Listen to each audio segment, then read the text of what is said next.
Halo, Assalamualaikum. Kembali lagi di Matim Privat. Ya, kali ini kakak akan membahas mapel kimia kembali ya. Kita akan membahas penilaian tengah semester 1 kimia kelas 12 ya. Saya ambil dari buku PR ya, buku interaktif kimia untuk SMA kelas 12 dengan penerbit Intan Pariwara.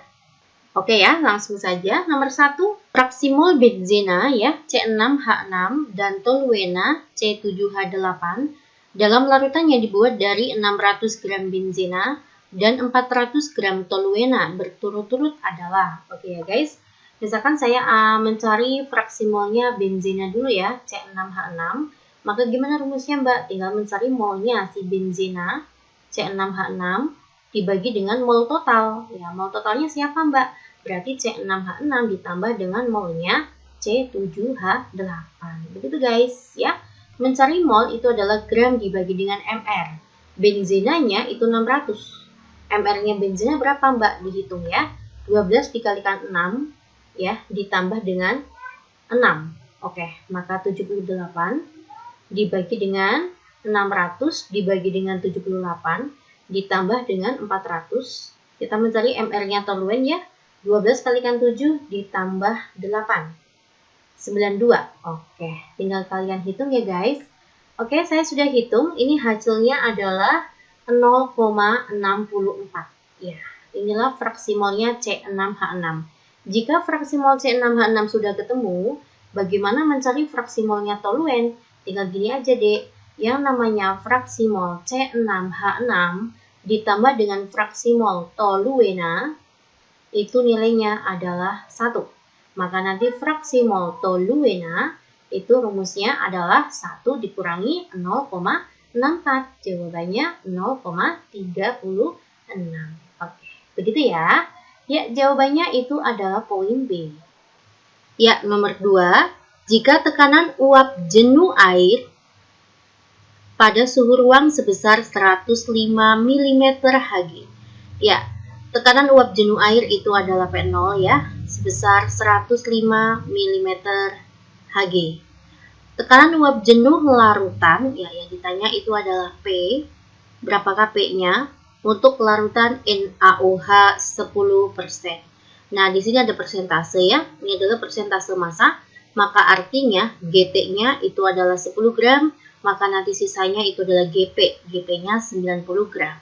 Oke, kita mencari P ya. Rumusnya P itu adalah P0 dikalikan XP. Lalu kita cek kembali bahwa NaOH ini adalah senyawa elektrolit. Maka nanti harus dikalikan faktor Van Hoff. Gimana guys? P0 sama dengan NP dibagi dengan NP ditambah dengan NT dikalikan I.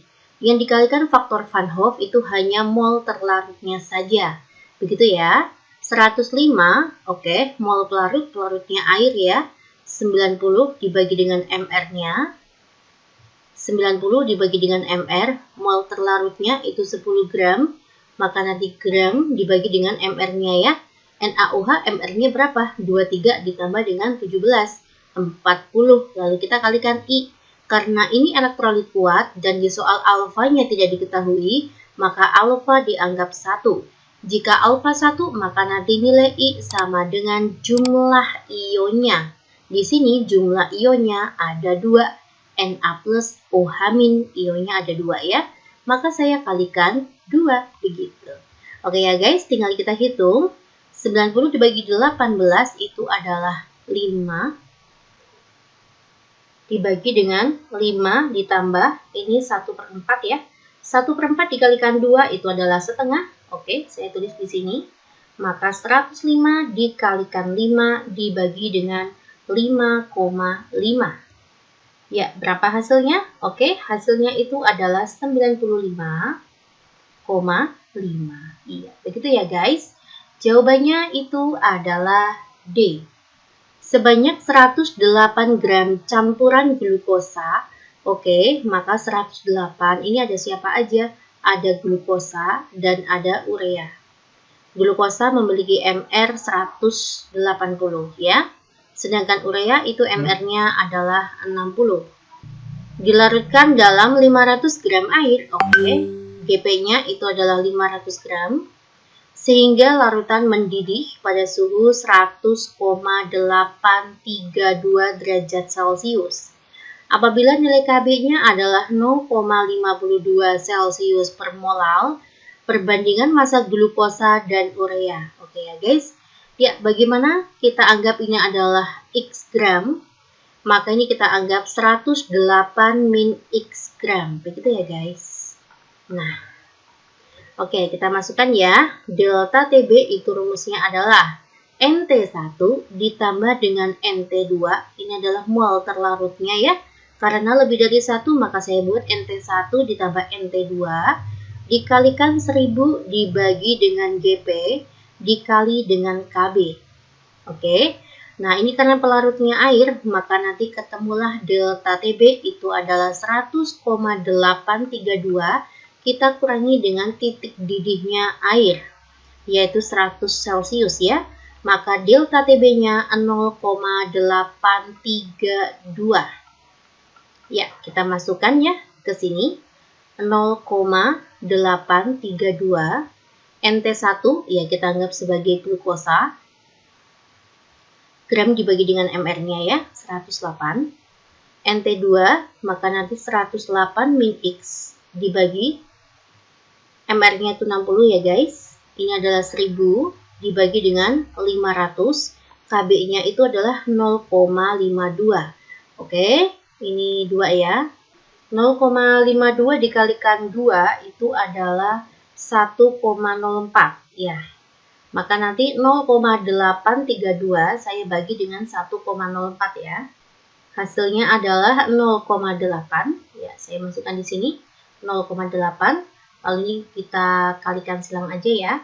60 dikalikan X itu adalah 60X ditambah 108. Oh maaf ya dek ya, ini saya kurang teliti, itu bukan 108 ya guys. Ini mR-nya adalah 180. Ya, di sini 180 ya. Oke. Lalu 180 saya kali ya dengan 108 di min X. 180 dikali dengan 108 itu adalah 19440 min 180X dibagi 180 dikalikan 60 ya. Ya, hasilnya adalah 10.800. Oke, saya kalikan ke sana.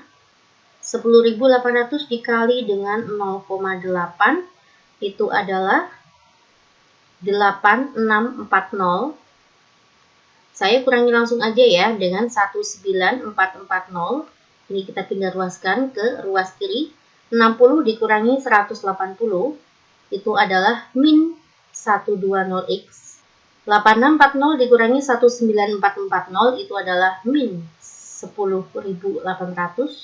Saya langsung bagi aja ya, min 120. Nanti nilai X-nya ketemu. Ya, hasilnya adalah 90. Oke, nilai X-nya itu adalah 90. Pertanyaannya perbandingan massa glukosa ya. Massa glukosa kita anggap tadi adalah X gram. Ya, maka massa glukosa itu adalah 90, maka nanti massa urea adalah sisanya 108 saya kurangi dengan 90. 18 ya dek ya. Iya, begini guys. Oke, berapa perbandingannya? 5:1 ya. Iya, jawabannya itu adalah 5:1. Oke ya, semoga kalian semuanya paham. Kita lanjut aja ke soal nomor 4. Berdasarkan data tersebut dapat disimpulkan bahwa penurunan titik beku larutan dipengaruhi oleh, ya. Perhatikan, kita lihat ada 0,1. Ini juga 0,1. Saya ambil yang ini aja ya, yang konsentrasinya sama. Adik bisa ambil ini dengan ini. Ya, saya akan ambil percobaan 1 dan percobaan 3 aja cukup. Ini adalah elektrolit ya, maka nanti ionnya adalah 2. Maka nanti konsentrasinya saya kali dengan 2 ya, maka ini 0,2. Sedangkan ini adalah non-elektrolit, dia adalah sebuah glukosa, maka tidak bisa dikalikan ion, maka konsentrasinya itu tetap 0,1. Kita lihat titik didihnya berbeda. Nah, pengertian koligatif larutan yaitu larutan yang hanya dipengaruhi oleh konsentrasi atau jumlah partikel zat terlarut. Jadi, jawabannya itu aja ya, jawabannya adalah jumlah partikel zat terlarut. Itulah yang mempengaruhi penurunan titik beku, ataupun kenaikan titik didih, ataupun tekanan osmotik, ataupun penurunan tekanan uap. Ya, jadi sifat koligatif itu dipengaruhi oleh jumlah partikel zat terlarut. Begitu ya. Ya, kita masuk ke soal nomor 5. Sebanyak 0,9 gram zat X, maka ini adalah GT-nya, 0,9 gram sebuah non-elektrolit, dilarutkan dalam 250 ml. Iya, GP-nya itu adalah 250 gram. Tekanan osmotik ya, maka Pi-nya itu adalah 373,92 mm Hg. Maka harus kita buat ATM ya. Nah, kita buat ATM nih. 373,92 mm Hg ke ATM, maka dibagi dengan 160. Ya, nanti sini ketemu ATM. Nanti kita hitung ya. Ternyata suhunya adalah 27 Celcius. Pertanyaannya, berapakah molekul relatif? Yang ditanya MR-nya zat terlarut. Oke, saya akan hitung terlebih dahulu ya. Untuk tekanan osmotiknya 373,92 dibagi dengan 760. Ya, 0,492. Kalian bisa hitung ya di rumah ya. Ya, kita mencari Pi ya. Saya tuliskan di sini aja. Pi sama dengan MRT tanpa faktor Van Hoff, karena ini adalah non-elektrolit. MR itu konsentrasi ya guys. GT dibagi dengan MR dikalikan 1000 dibagi dengan 250 dikalikan 0,082. Ini adalah R-nya ya. Suhunya itu harus dalam bentuk Kelvin, maka ini saya tambah dengan 273. Maka nanti ketemu 300 Kelvin ya. Pi-nya itu adalah 0,492. Oke guys ya, tinggal kita hitung. Ini adalah 4. 0,9 dikali dengan 4 dikali dengan 0,082 dikali dengan 300. Ya, itu adalah 88,56. Saya langsung bagi aja dengan 0,492. Ya, MR-nya itu adalah 180. Ya, kalian bisa hitungnya di rumah ya guys. Oke, jawabannya itu adalah D. Kita bisa lanjut ke soal nomor 6. Sebanyak 75 gram zat organik. Oke, GT-nya ya. GT-nya itu adalah 75 gram. Suatu zat organik dengan rumus empirisnya itu adalah CH2O. Dilarutkan ke dalam air 500 gram. Ternyata larutan tersebut mendidih ya, makanya adalah TBL, titik didih larutan, 100,52 Celcius, maka nanti delta TB-nya ketemu 0,52 Celcius ya, saya kurangi 100. Apabila nilai KB-nya itu adalah 0,52, maka rumus molekul zat organik itu, nah, di sini ada delta TB. Oke, maka kita dari delta TB ya. Delta TB itu rumusnya adalah M dikalikan KB tanpa I, karena zat organik ini adalah non-elektrolit. Delta TB-nya itu adalah 0,52, molalitas GT dibagi dengan MR, dikalikan 1000 dibagi dengan GP-nya 500, KB-nya itu 0,52, gitu ya guys. Ini hilang, ini 2 ya, maka nanti MR-nya itu adalah 75 kalikan 2, 150. Inilah MR-nya. Oke, bagaimana cara mencari rumus molekul? Rumus molekul itu artinya rumus empiris dikali N. Begitu guys. Rumus molekulnya, sama dengan MR-nya. Begitu ya. Yuk, rumus empirisnya itu adalah CH2O dikali dengan N, mintanya 150. Nah, ini kan C, AR-nya 12 ya. 12 tambah 2 itu 14. 14 ditambah 16 itu adalah 30. 30 dikalikan N sama dengan 150. Maka nilai N itu adalah 15 bagi 3, 5. Ya, maka rumus molekulnya adalah CH2O, N-nya saya buat 5, begitu guys. C5H10O5. Inilah rumus molekul senyawa organik tersebut. Jawabannya itu adalah C. Begitu ya. Jika ada yang masih ditanyakan, silakan ya kalian komentar ya di kolom komentar. Ya, oke. Nomor 7. Seorang praktikan mendidihkan 3 tabung ya. Tabung ke-1 ada C6H12O6, berarti ini 0,1 molal. Pada tabung kedua itu ada KCl 0,1 molal juga ya. Dan pada tabung ketiga itu ada natrium fosfat 0,1 molal juga. Persamaan berikut yang benar jika kenaikan titik didih ketiga larutan tersebut dibandingkan dengan natrium sulfat 0,1 m. Oke ya, kita lihat ini adalah senyawa non-elektrolit. Maka nanti tidak dikalikan ion ya, maka tetap 0,1. Ini adalah senyawa elektrolit. Elektrolit kuat ya, H plus Cl-, maka ionnya 2, maka nanti 0,1 dikalikan 2, maka menjadi 0,2. Untuk yang ini juga elektrolit kuat ya, Na-nya 3, PO4-nya 1, maka kita kalikan ionnya ada 4, menjadi 0,4. Oke, untuk natrium sulfat ini juga elektrolit kuat ya. Na-nya itu ada 2, SO4-nya 1, maka ionnya 3. Jadinya 0,1 kalikan 3, 0,3. Kita bandingkan terhadap KCl. KCl mana? Oh, ini 2 ya. Saya akan buat seperti ini dulu ya. Na2SO4 dibandingkan terhadap C6H12O6, KCl, Na3PO4. Ini ada 3, ini 1, ini 2, ini 4 ya. Cara menghitungnya bagaimana Mbak? Nih ya. Berarti kan KCl itu artinya 2/3 dikalikan delta TB-nya Na2SO4. Udah, betul. Langsung A ya. Coba poin B. KCl terhadap Na2SO4 kebalik ya, harusnya 2/3 dikali dengan delta TB-nya Na2SO4. Nah, gitu ya. Kalau punyanya C6H12O6 Mbak, maka nanti 1/3 dikali delta TB-nya Na2SO4. Jadi ini salah, ini salah. Ini ya, harusnya 1/3 gitu ya. Ya, kita masuk ke soal nomor 8. Sebanyak 2,4 gram asam asetat. Asam asetat itu adalah CH3COOH.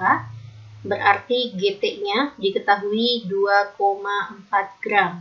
Dengan nilai MR-nya adalah 60. Dimasukkan ke dalam air 250 gram. Larutan yang terbentuk mendidih ya, TPL, titik didih larutan, 100,15 Celcius. Apabila nilai Kb-nya itu adalah 0,52 dan nilai Kf-nya adalah 1,86, pertanyaannya tentukan titik bekunya. Ya, yang ditanya itu adalah titik beku larutan. Oke ya guys. Langkah pertama, kita mencari delta TB ya. Delta TB-nya dulu ya. Delta TB itu rumusnya adalah M dikalikan KB dikalikan I. Nah, delta TB-nya di sini kita peroleh, tinggal kita kurangi 100 Celcius karena pelarutnya itu adalah air. Maka delta TB yang diperoleh adalah 0,15. Saya masukkan 0,15, molaritasnya adalah GT, dibagi dengan MR, dikalikan dengan 1000, dibagi dengan GP-nya, dikalikan KB, saya kalikan I. Nah, dari sini nilai I-nya ketemu deh, faktor Van Hoff-nya ya. Ini 4, 0,52 ya. 4 dibagi 60 dibagi 4 itu adalah 15. 15 dikalikan dengan 15 itu adalah 225 ya. Maka 2,25 saya bagi dengan 2,4 dikali 0,52 itu adalah 1,248 ya. Iya. Maka ketemulah nilainya I. Nilai I-nya itu adalah 2,25 dibagi dengan 1,248. 1,8 ya guys. Inilah nilai I-nya. Kenapa kita harus mencari I? Karena nanti untuk menentukan delta TF itu kan rumusnya adalah M dikalikan KF dikalikan I lagi. I-nya diperoleh dari sini. Begitu ya. Molalitasnya sama aja dengan ini. 2,4 dibagi dengan 60 dikalikan dengan 1000 dibagi dengan 250. KF-nya itu adalah 1,86. I-nya itu adalah 1,8. Oke ya. Ini 4 ya. Ini tadi 15 ya guys. 2,4 saya kali dengan 1,86 dikali dengan 1,8 hasilnya dibagi dengan 15 ya. Ya, nilainya adalah 0,536 Celcius. Dan ini adalah delta TF-nya. Bagaimana cara mencari titik beku larutan? Itu rumusnya adalah titik beku pelarut dikurangi delta TF gitu. Larutnya kan air ya, maka air membeku pada suhu 0 dikurangi dengan 0,536. Maka jawabannya min 0,536 Celcius. Gitu ya guys. Ya, jawabannya adalah D. Kita langsung aja ke soal nomor 9. Berdasarkan grafik tersebut, titik didih larutan glukosa. Oke, mana yang merupakan grafik titik didih, mana yang merupakan grafik titik beku untuk larutan dan pelarut gitu ya. Nah, untuk soal seperti ini, jangan bingung. Grafik yang di dalam itu punyanya pelarut ya, Dek. Sedangkan yang di luar itu punyanya larutan. Nah, ke kanan itu semakin mendidih. Sebagian ke kiri itu adalah semakin membeku. Nah, gitu aja. Maka jawabannya itu adalah F aksen. Iya. F aksen ini adalah titik didihnya larutan glukosa.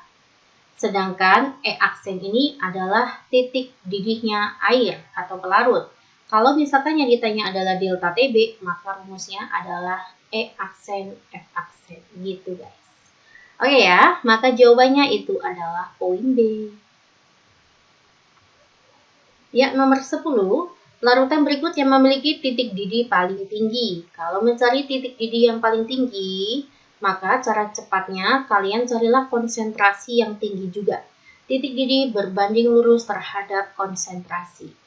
Nah, manakah konsentrasi yang paling tinggi? Kita harus cari apakah dia elektrolit atau non. Ini adalah alkohol, maka dia non elektrolit, maka konsentrasinya tetap. Ini juga glukosa, non elektrolit. Ini CuSO4 dia adalah sebuah garam elektrolit kuat, maka kita kalikan dengan ion. Cu2+, SO4 2-, maka ionnya 2. Saya kali dengan 2, maka menjadi 0,4.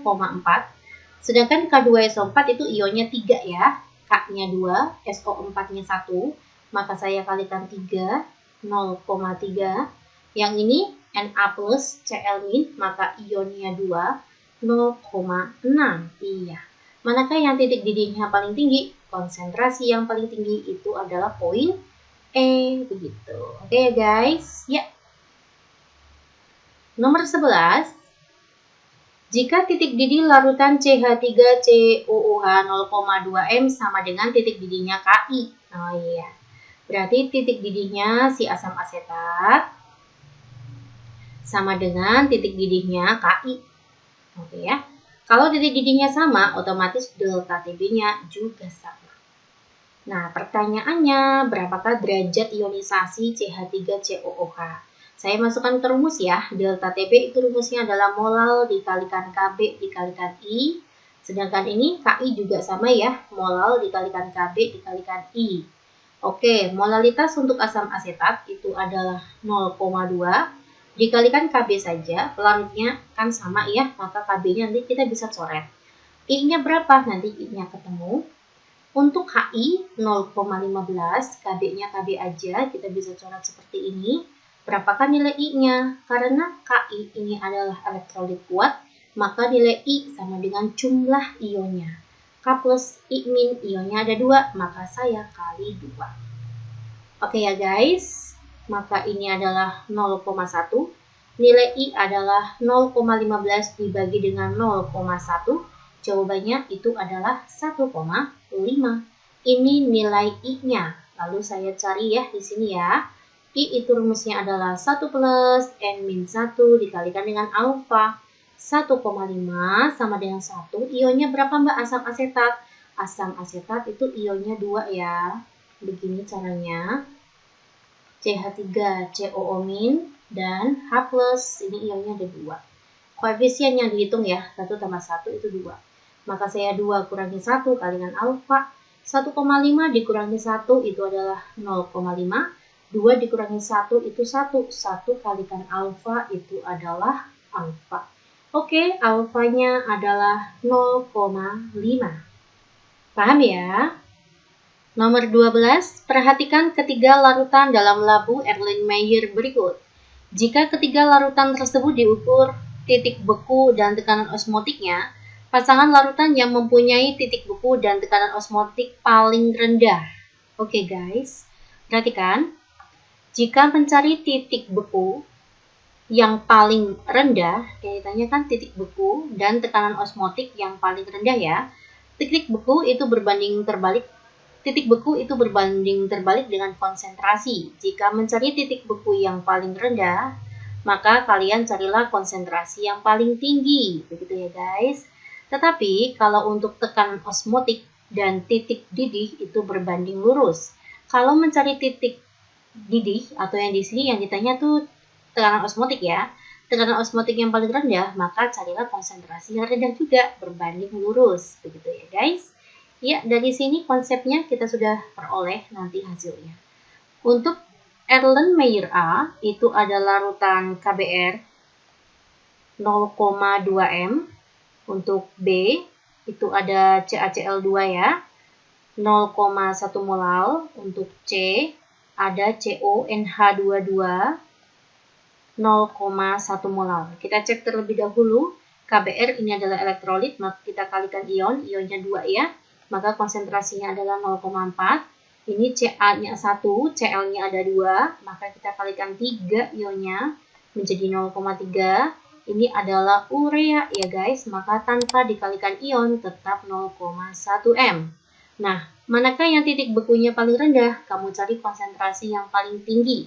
Maka titik beku yang paling rendah itu adalah pada Erlenmeyer A, yaitu larutan KBr.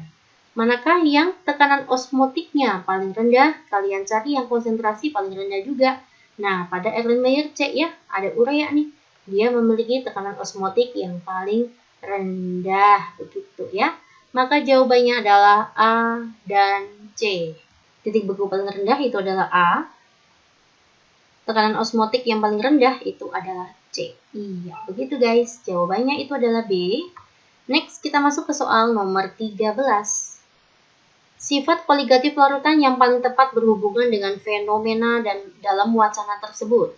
Indonesia mempunyai beberapa tempat wisata berupa kolam apung ya. Kalau untuk kolam apung itu artinya sebuah air atau air laut ya yang memiliki kadar garam yang tinggi. Nah, itulah kolam apung, sehingga kita akan mengapung tanpa kita berenang ya. Hal ini menyebabkan yang berenang di kolam apung tidak akan tenggelam. Iya, ini adalah konsep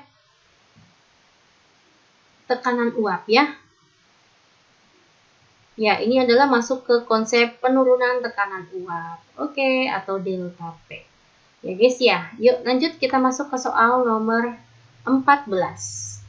Diketahui kristal asam oksalat H2C2O4X H2O sebanyak 75,6 gram. Ini adalah GT-nya 75,6 gram gitu ya. Di dalam air GP-nya 800.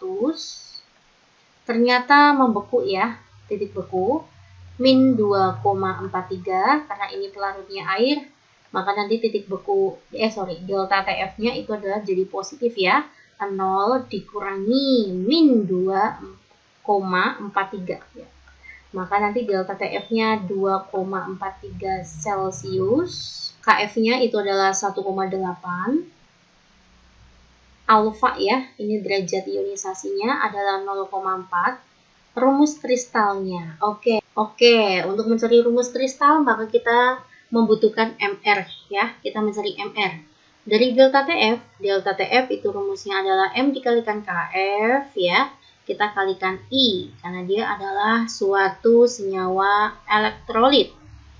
Delta TF-nya 2,43, 75,6 saya bagi dengan MR, 1000 dibagi dengan 800, ini 1,8, mencari I ya, 1 plus, ionnya berapa Mbak? Di sini ya, ada H2C2O4, itu ionnya adalah 3, 2H plus dan C2O4 2- ya. X H2O ini tidak terion, oke? Maka ionnya adalah 3, N-nya adalah 3 ya. Kita masukkan di sini 1 plus N-1 kali alfa, alfanya 0,4. Ya, saya membutuhkan kalkulator. Sebentar ya, saya hitung terlebih dahulu.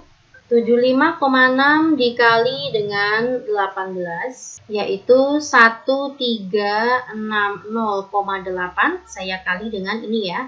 1 ditambah 3 kurangi 1 itu 2. 2 dikalikan 0,4 itu adalah 0,8 ya. 0,8 ditambah dengan 1 itu 1,8. Lalu yang ini 8 saya kali dengan 2,43. 8 dikalikan 2,43 itu adalah 19,44 mR gitu ya.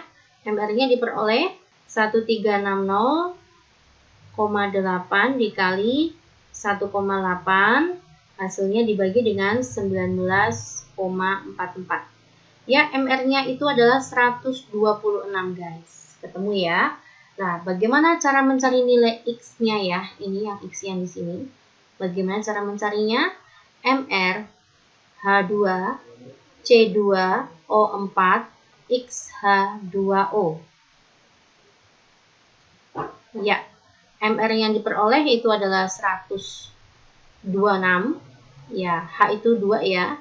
2 ditambah dengan 12 kalikan 2 itu 24. 16 dikalikan 4 itu adalah 64. Ditambah X dikalikan 18 ya. H2O itu 18. Oke ya, ini adalah 26. 26 ditambah 64 itu adalah 90 ya. 126 dikurangi 90, 36 ya. X 18 ya, maka nilai X-nya adalah 2. Oke, kita cari yang nilai X-nya adalah 2 ya. Jawabannya itu adalah B. Begitu ya. Yuk, kita lanjut aja ke soal nomor 15. Saya akan bahas untuk part 1 sampai nomor 15 terlebih dahulu ya. Unsur klor yang mempunyai bilangan oksidasi terendah ya. Cl biloks yang paling rendah itu adalah negatif 1. Oke, kita cari yang negatif 1 nih. Ya, ini kan Ca ya, 2 plus. Pindah ruas kan 2 min. 2 min dibagi 2, min 1. Udah ketemu. Cl-nya min 1 ya, ketemu nih. HClO coba ya, saya cari ya. HClO, O itu adalah min 2, H itu adalah plus 1.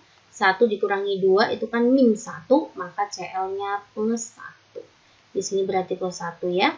Lalu kita cari ada KClO2, ini adalah min 4, ini adalah plus 1, min 4 tambah 1 itu kan min 3, maka Cl-nya plus 3 ya. Begitu. Yang ini ada KClO4, 4 kalikan min 2 itu min 8. K-nya plus 1, min 8 tambah 1 itu min 7, maka Cl-nya plus 7. Begitu ya guys. Ya, ini gimana? Ini berarti kan Ca, Cl-nya 2, O-nya 6. 6 dikalikan min 2 itu min 12, Ca-nya itu plus 2. Min 12 tambah 2 itu min 10, maka Cl2-nya adalah plus 10. Ternyata Cl-nya ada 2, maka plus 10 saya bagi dengan 2. Biloksnya Cl plus 5. Begitu ya, maka yang paling rendah itu adalah jawabannya A. Oke adik-adikku semuanya, semoga paham. Ini bisa membantu kalian dalam belajar. Silakan kalian belajar ya. Semangat. Terima kasih perhatiannya. Assalamualaikum. Simak kembali video makin privat sebelum dan sesudahnya ya.